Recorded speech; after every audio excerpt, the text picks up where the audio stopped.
All right, I have 5 o'clock, so I will go ahead and kick us off by introducing our two presenters. Monica Balafutis, Senior Director of Wealth and Trust Investments, has been with Orrstown Bank for 17 years and oversees our wealth and trust investment management, operations, fiduciary, and compliance areas.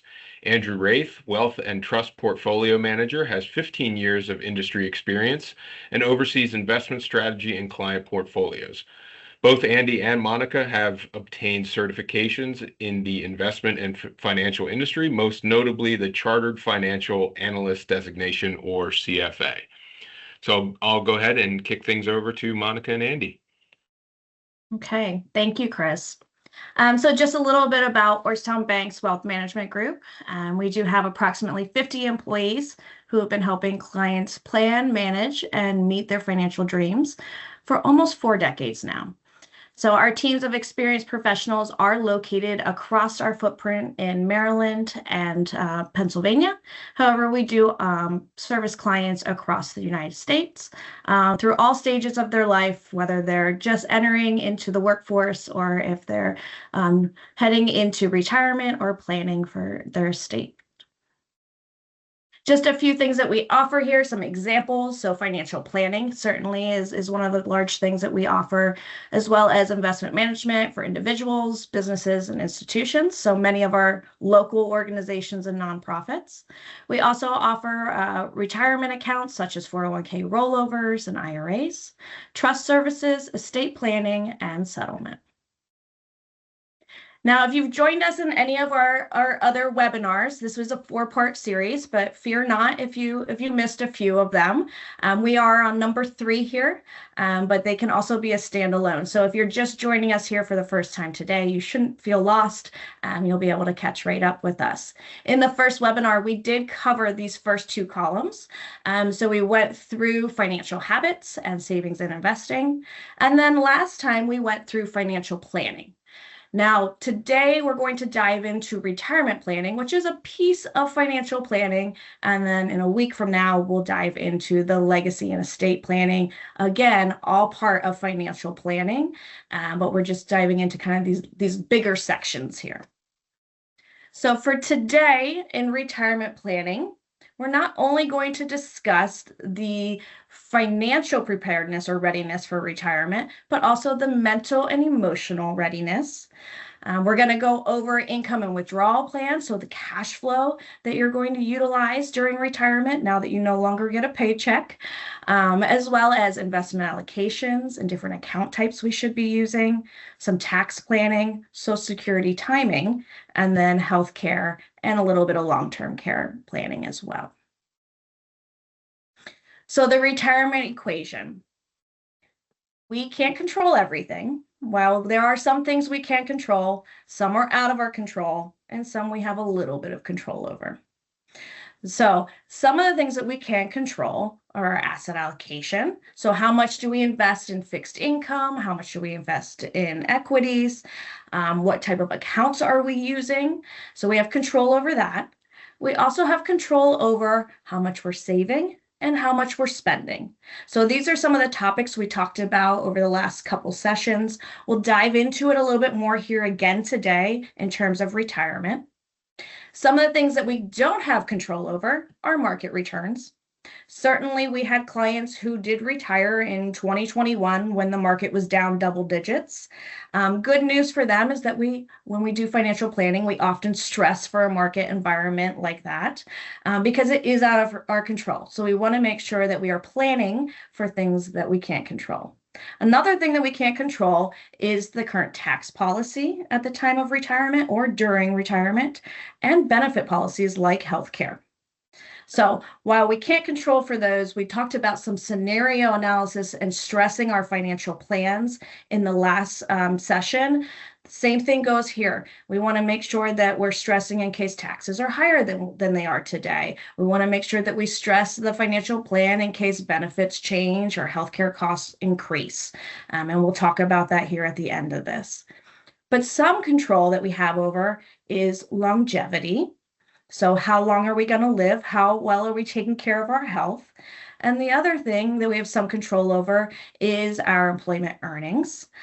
So do we move jobs to earn more? Do we take on a second job to earn more? So we do have control over that, as well as how long are we going to work? And we'll take a look in a couple of slides on that. So plan for longevity. And I think this sometimes can be a little bit of a surprise to people. We often hear that the average life is 80 to 85 years, but that is the midpoint. That is not necessarily the endpoint. That is the average. So we need to plan and be ready to live longer in retirement. When we look at this, we have bars here in green for women and then gray for men. Women do live longer. But when you look at a couple, you have almost a 50% chance that at least one person in that couple will live to 90 years old. Almost a 20% chance that one person in that couple will live to 95 years old. This is why when we do financial planning, we're often looking at 95 to 99 years old, and people are questioning why I'm not going to live that long. Why are you planning out for that far? It's because the probability of somebody in a couple living that long is definitely higher than what most often think. So we want to make sure that we have enough funds and that our money maintains its purchasing power for up to 35 years in retirement. The other thing we need to prepare for is the unexpected. This is interesting. Most people say, when you ask them when are they going to retire, now you either get two answers. Somebody says they want to retire at 55 because they want to retire early, but most often people say 65. In reality, they end up retiring at 62, so earlier than originally expected. Now, there are many reasons for this. You can see it over here on the right-hand side for why they retire earlier. And this certainly adds up to more than 100. Some people select multiple things in surveys. But what I'll note is in the orange, and this is a positive thing, one of the number one reasons is that they could afford to. So they're able to retire earlier because they could afford to. Some of the other larger ones are changes at a company, like downsizing, or health problems and disability, both at 31%. So maybe not things that we can control all that much, but something we can certainly plan for. When we looked at the financial planning last time, one of the scenarios we stressed, because the couple wanted to retire at a certain age, what if they needed to retire a few years earlier? What does that do to their plan? Do they run out of money? So these are the type of things that we would make sure that while working on your plan as you head into retirement, that we factor in the possibility of an earlier retirement. Now, I told you we talk about the mental and emotional readiness for retirement, because this is one of the biggest changes that you will make and biggest transitions you will make in your life. You're going from a very structured, I work, Monday through Friday, and then I cram all the fun stuff into 2 days, to having a lot of free time. So you've got 6 Saturdays and a Sunday now instead of 5 work days and 2 days on the weekend. So here's just an example of the push method, making sure that you have purpose, use of your time. You're still socializing. You're no longer getting together with those co-workers all the time. So make sure you're still seeing friends and family, and then any kind of healthy behaviors to extend that retirement as long as possible. One of the other things I will note that is not on here is prepare to spend your money in retirement. So often we go from being consistent savers and saving and saving and saving for retirement, then a hard transition is going from being a saver to being a spender. One of our advisors often recommends to his clients to read The Art of Spending, helping you transition from that saver mindset into enjoying the money that you worked so hard for over the years. So that is The Art of Spending. So look that one up. I am going to hand it over to Andy now, because one of the biggest questions we typically get is, will I run out of money? So often the common question, and something that we plan for as we head into retirement. Thanks, Monica. So will I run out of money? Income replacement needs vary by household income because people at different income levels have different pre-retirement savings, spending habits, and income taxes. Based on JP Morgan research, the top line here shows the percentage of pre-retirement income that may be needed to maintain a similar lifestyle in retirement across different income levels. Below, it also shows a breakdown where that income comes from. Social Security is shown in green, and what individuals need to have in terms of their own savings and employer sources are shown in blue. In our financial plan webinar, we saw the drop in expenses in the cash flow statement due to lower taxes, a change in spending, and no longer contributing to retirement savings, as we can see here in the gray bars. But on the next slide, we see different income sources. So where will that retirement income come from? Not all retirement savings options are taxed the same way. When saving for retirement, it's important to be well diversified from a tax perspective, because once in retirement, drawing from various account types to fund spending needs may impact not only the income taxes owed, but how Social Security may be subject to income taxes and or Medicare surcharges owed. So currently, qualified withdrawals from Roth and health savings accounts, that's outlined in the dark green and the blue sections at the top, are tax-free and are not included in Social Security taxation or Medicare surcharge requirements. As a result, they are a nice complement to taxable and tax-deferred accounts because they can provide greater flexibility and control during retirement. Now, municipal bond interest or tax-exempt interest doesn't count towards taxable income, but it does count towards taxation of your Social Security benefits and Medicare surcharge income thresholds. All other income, gains, and withdrawals from taxable and pre-tax retirement accounts count towards income taxes and to the extent that Social Security is taxed and Medicare surcharge thresholds. When retirement income planning, it's not just the absolute dollar amount you need. You should consider income taxes, how much Social Security benefit is subject to tax, and additional required Medicare premiums. Qualified withdrawals from Roth or health savings accounts can provide tax-free funding that will not result in reduction of government benefits. A health savings account has some restrictions on whether or not you can contribute, and Roth IRAs have income limits on whether you can contribute. But you can do Roth conversions from traditional pre-tax accounts to a Roth IRA regardless of income. This could be accomplished either with a traditional IRA funds or in-service rollovers or conversions of your 401k if your 401k plan allows for that.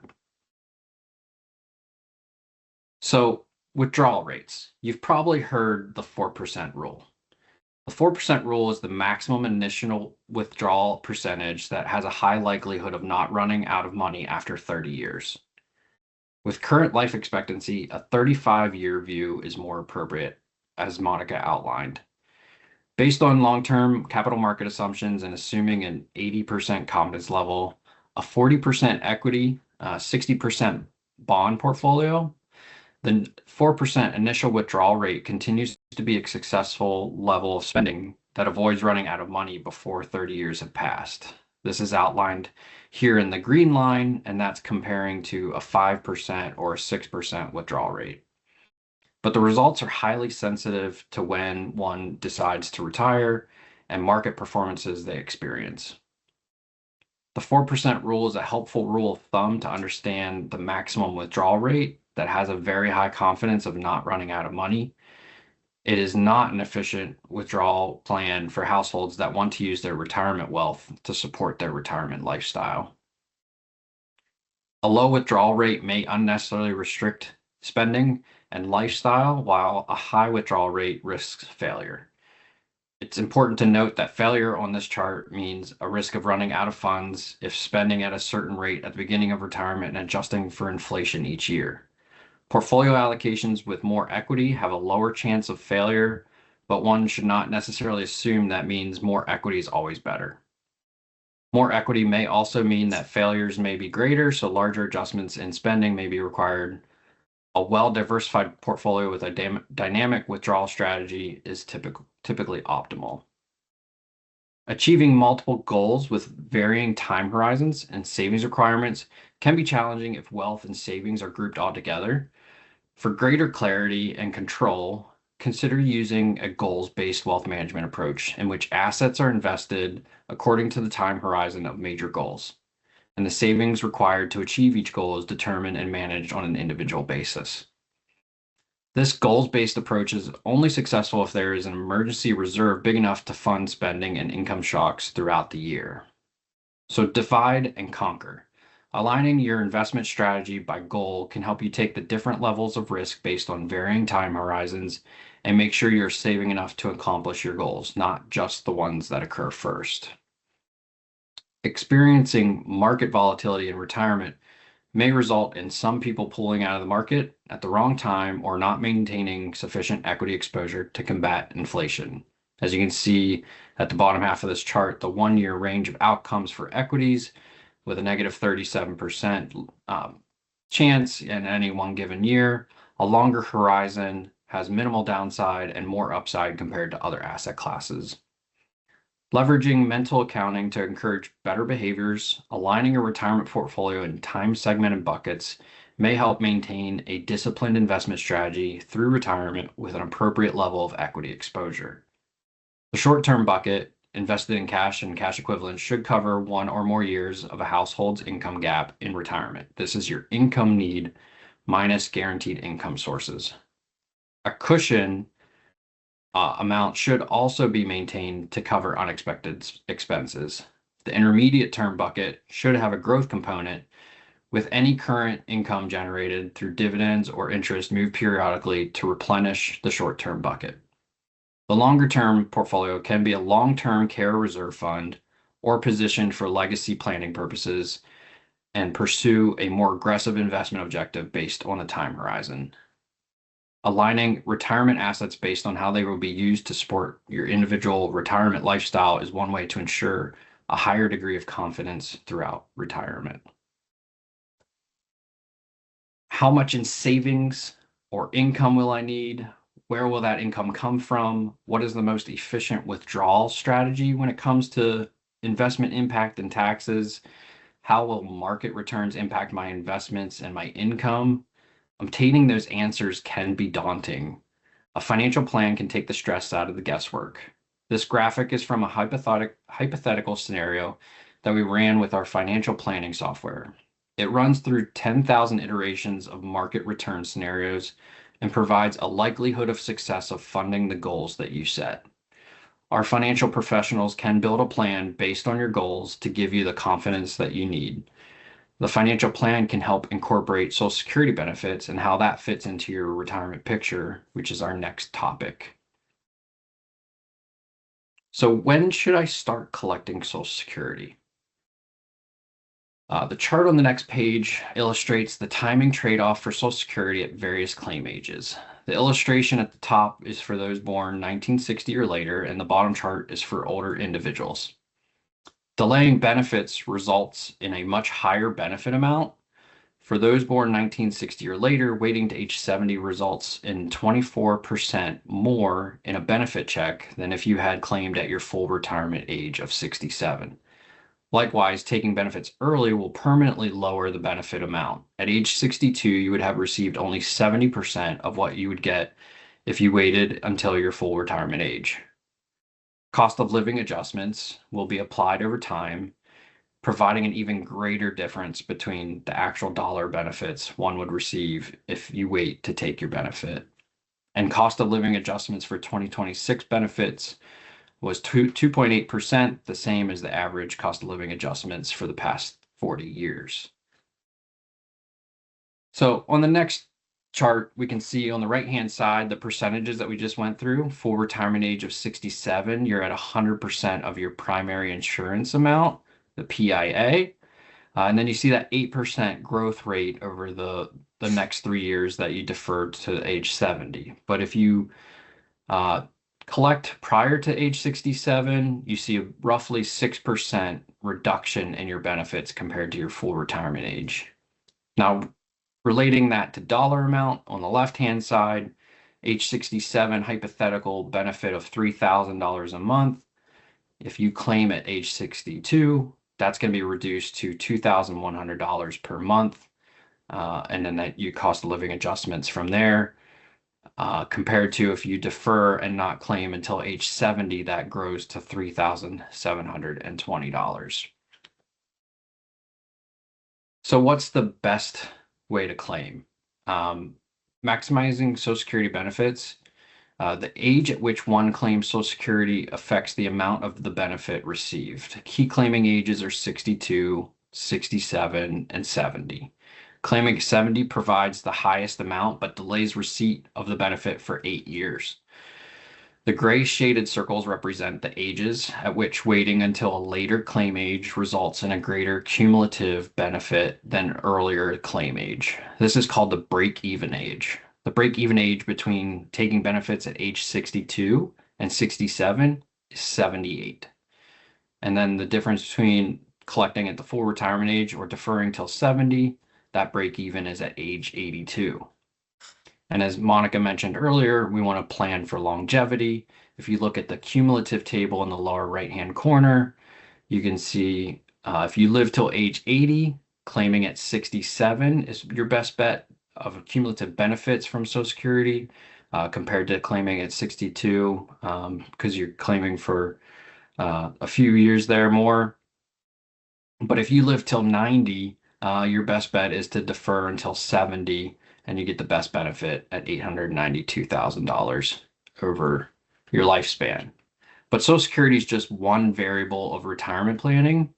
But how does that impact your full financial picture? On the next slide, we have a scenario here where delaying benefits means increased Social Security income later in life, but your portfolio may need to bridge the gap and provide income until delayed benefits are received. From our financial planning webinar, our hypothetical couple in their original plan delayed collecting Social Security until their full retirement age of 67. That's outlined in the blue line, and we had 83% success rate. But there was improvement in their overall plan to 91% by collecting Social Security earlier and taking the stress off of their investment portfolio. Just a few claiming strategies to structure Social Security income include the 62-70 split strategy. This is where the lower earning spouse claims their own reduced benefit at age 62, while the higher earner delays claiming until age 70 to earn the maximum. This is ideal for couples with a significant earnings gap who need immediate cash flow, but also want to maximize the higher earner's benefit. You can also maximize spousal benefits. If your own earned benefit is lower, you can claim up to 50% of your spouse's full retirement age benefit amount. This is best if one spouse stayed home, had lower earnings, or took significant time out of the workforce. One last strategy, protecting the surviving spouse. The higher earner delays their benefit until age 70, which directly increases the survivor benefit that the lower earner will receive later. Necessary for couples where one spouse is significantly younger, has health concerns, or expects to outlive the other by many years. The benefit of this is that upon the death of the higher earner, the surviving spouse inherits the higher earner's full maximized monthly check instead of their own. So there's endless claiming strategies and how it impacts your full financial picture. But a financial plan will help you work through those different scenarios to work to your benefit. Another major variable of retirement planning is covering and planning for the cost of healthcare, which I'll turn it back to Monica to cover that. Okay, this is a beast of a topic. So I'm going to do this at a high level. One of the things we have talked about is, do we offer a separate session specifically on Medicare and bring in somebody certified and expert to cover it? If this is something that interests you, because we want to see if this is worth the effort to do it. So if this is something that interests you, put a thumbs up or a yes to Medicare or something in the chat. If we get a lot of interest in this, then we'll work towards getting some kind of a webinar, in-person event to help cover this important topic. As I said, I'll do it at a very high level here. So when you hit 65 or when you head into retirement, you are now leaving basically your employer's insurance, your healthcare insurance, and you are heading into either the land of government Medicare, or you can go into more private insurance and use the Medicare Advantage. So government part, you kind of have like two different realms you can go into here. You can go into the Part A and Part B from Medicare.gov, or you can go into Part C, which would be your Medicare Advantage. These are the things you often see on the commercials advertising it, and that is through the private insurance companies. Next step, once you choose which portion you're going to go with, is to then decide, do I need to add some prescription drug coverage to cover some of the gaps in that? Your Part C or your Medicare Advantage may already include that to the point where you don't need to add, or you may need to. But if you're going with Part A and Part B and you take a lot of prescriptions, you're most likely going to want to add the Part D. So there will be additional premiums to add these additional pieces. If you're going with Part A and Part B, you may also want to add Medigap. This will help cover things that are not covered in Part A and B. So Part A being your health or your hospital coverage, Part B being more of your medical coverage. So combination of possibly the first four, or going with a private. This is more like your HMO or your PPO type of plan where you would need to then choose healthcare providers within that network. Whereas if you go the government route, that is going to be covered by pretty much anybody offering health services. So certainly choices to make here. That's probably about as much time as I can spend on this. But what I really want to get to is just the cost of healthcare. So when we head into retirement, we talk about needing to know, like, what are our monthly expenses going to be? How will they change throughout the life while I'm in retirement? And the truth is that healthcare costs are expected to increase almost 3 times in the next 30 years.